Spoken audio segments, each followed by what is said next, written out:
नमस्कार दोस्तों, तर्कवाद की एक और नई वीडियो में आप सभी का बहुत बहुत स्वागत है। बिहार के अंदर बीपीएससी पेपर लीक की बात उठ रही है। बच्चे कह रहे हैं कि भाई बीपीएससी का पेपर लीक हुआ है।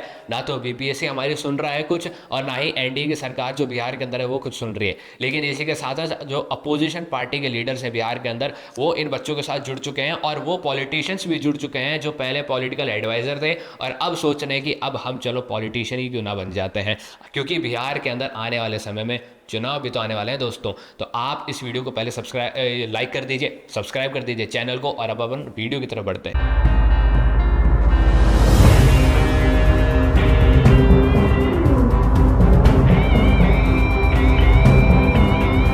तो दोस्तों, बीपीएससी का पहला पेपर कंडक्ट होता है 13 दिसंबर को, और प्रोटेस्ट शुरू होता है 6 दिसंबर को। 6 दिसंबर को जो पहला प्रोटेस्ट होता है, इसके अंदर सिर्फ और सिर्फ बच्चे थे और कुछ बिहार के बड़े एजुकेटर्स थे, जैसे कि खान सर।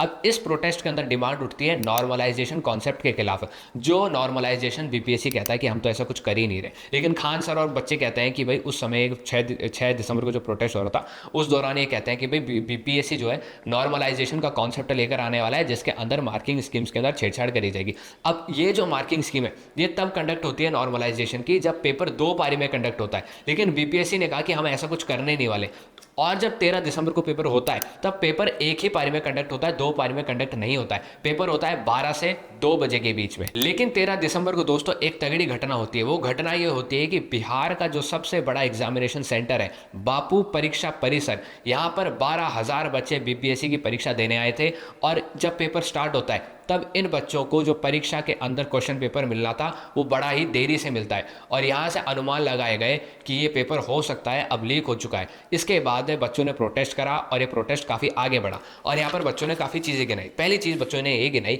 कि भाई इस पेपर के अंदर खूब सारी इरेगुलरिटीज़ हुई है और इन सब चीज़ों पर कार्रवाई होनी चाहिए। दूसरी चीज़ बच्चों ने गिनाई कि भाई पेपरों का जो लेवल था, पेपर के जो क्वेश्चंस का लेवल था वो काफ़ी ईजी था। एक कांस्टेबल के एग्जाम में जैसा पेपर का क्वेश्चन लेवल आता है उस हिसाब से क्वेश्चन पेपर था। और ये भी गलत है, बीपीएससी का लेवल बीपीएससी के लेवल पर होना चाहिए। आखिर बच्चे यहाँ से एसडीएम डीएम के पद पर चुनने वाले थे। तीसरी बात ये कहते हैं कि भाई मॉडल क्वेश्चन पेपर्स जो कोचिंग इंस्टीट्यूशंस के अंदर बट रहे थे वो सेम थे लगभग लगभग जो क्वेश्चन पेपर के अंदर आए बीपीएससी के मेन प्रीलिम्स में। तो आप सोचेंगे कि भाई ये भी बड़ी घटना है। इन सब चीज़ों को लेकर भाई बच्चों ने कहा कि भाई ये पेपर जो है दोबारा कंडक्ट होना चाहिए, और बीपीएससी का जो ये पेपर हुआ है इसको कैंसिल करना चाहिए। लेकिन बीपीएससी जो है कैंसिल नहीं करता है, बीपीएससी इस प्लीज को रिजेक्ट कर देता है। और बीपीएससी लेकिन एक चीज़ एक्सेप्ट करता है, बीपीएससी एक्सेप्ट करता है बापू परीक्षा परिसर के अंदर जो देरी से बच्चों को पेपर मिला था उस चीज़ को एक्सेप्ट कर लेता है, और अब उनका पेपर की तारीख रख देता है। उनका रीपेपर होगा, वो उनकी पेपर की तारीख है 4 जनवरी 2025। यानी कि बापू परीक्षा परिसर के अंदर जो 12,000 बच्चे आए थे, माफ़ कीजिएगा, उनका अब दोबारा पेपर होएगा। वो पेपर होएगा 4 जनवरी को। अब ये सब चीज़ें होती है, उसके बाद हमारे देश के जो पॉलिटिशियंस हैं, फॉर एग्जाम्पल मैं बिहार की बात कर रहा हूँ, यहाँ पर प्रशांत किशोर हैं, ये बच्चों के साथ जुड़ जाते हैं और ऑन रिकॉर्ड जाके प्रोटेस्ट करते हैं, ऑन ग्राउंड जाके प्रोटेस्ट करते हैं। अब इस प्रोटेस्ट को प्रशांत किशोर खुद दोस्तों इसको एकदम गर्म जोशी वाला बना देते हैं। पहले बच्चे नॉर्मल प्रोटेस्ट कर रहे थे, खान सर के साथ थे, स्पीच वीच दे रहे थे। फिर बाद में खान सर इधर उधर हो गए, प्रशांत किशोर आ गए, और कल कुछ घटना हुई। कल घटना ये हुई कि ये सारे बच्चे जो है डिमांड रखते हैं कि भाई हम जो है सीएम हाउस जाएंगे और नीतीश कुमार जी से जाके फेस टू फेस बात करेंगे और अपनी बात रखेंगे। हमारी तरफ से भी कुछ डेल्स जाएंगे, वो आगे जाके बात करेंगे। लेकिन पुलिस का कहना था कि भाई है ना, इनकी तरफ से कोई डेल्स नहीं आई, ये नाम फाइनल करके देने वाले थे, वो भी नहीं आए। इसी के साथ ही यहाँ पर ये भी देखने को मिला कि प्रशांत किशोर स्टार्टिंग में प्रोटेस्ट को लीड कर रहे थे। प्रशांत किशोर ने ये भी मन बनाया था कि भाई बिहार के अंदर जो सबसे बड़ा गांधी मैदान है, गांधी मैदान सबसे बड़ा है, वहाँ से मार्च निकालेंगे सीएम हाउस तक।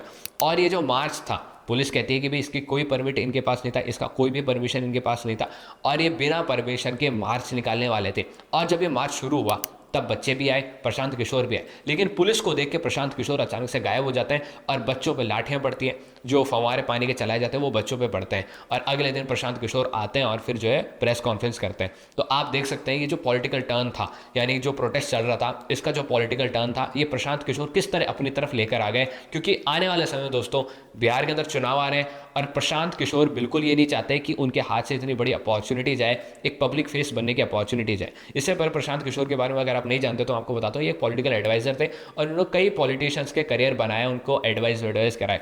लेकिन प्रशांत किशोर को मैं एक बात कहना चाहूँगा कि आप पॉलिटिकल एडवाइज़र हो सकते हो लेकिन आप पॉलिटिशियन नहीं हो सकते, क्योंकि आप पॉलिटिकल एडवाइज़र रहते हुए जिस पॉलिटिशियन को एडवाइस कर रहे हो उसकी एक अलग वर्कोलॉजी है, और आपकी क्या वर्कोलॉजी है ये तो आपको खुद को भी नहीं पता, क्योंकि आपको तो पॉलिटिशियन बने ही 3 महीने हुए। तो ये सब चीज़ें सोचने वाली बात है। लेकिन मेन बात क्या है? मेन बात है बच्चों के भविष्य की। बच्चे कितना परफॉर्म कर रहे हैं, आप बच्चों को क्या दे रहे हैं? बार बार पेपर लीक हो जाता है। इससे पहले राजस्थान के अंदर मुद्दा उठा था कि भाई राजस्थान के अंदर 2021 में ऐसा ही भर्ती परीक्षा जो थी वो खतरनाक तरीके से लीक हुई थी। उसके अंदर दोस्तों अब तक मैं आपको बताऊं, अब तक 80 लोग गिरफ्तार किए जा चुके हैं, जिसमें से 50 तो एसआई का पेपर लीक करके उस पेपर को लेकर एसआई बनकर एज अ ट्रेनी ट्रेनिंग ले रहे थे। 50 जने तो वो हैं, यानी 50 जने एसआई ट्रेनीज हैं जिनको गिरफ्तार किया गया है। बाकी के फिर कुछ और हैं जो इसके अंदर मिले हुए थे। तो इस पेपर को तो कायदे से अब तक कैंसिल हो जाना चाहिए था, और सरकार ने, बीजेपी के सरकार ने इसको अब तक कैंसिल भी नहीं करा है। तो हो सकता है बीपीएससी को भी कोई कैंसिल नहीं करेगा। तो कॉन्सेप्ट तो ये कहता है। तो क्या अब ये मान लिया जाए कि भाई सरकार तो ऐसा चाहती है कि भाई हम भर्तियां निकालें, उन भर्तियों के अंदर कुछ चुनिंदा पदों पर हमारे लोग बैठें, और जब वो लीक हो जाए, जब ये बात बाहर आ जाए कि लीक हो चुका है, तब कुछ को मौका दे दें और हमारे लोग उधर ही बैठे रहें।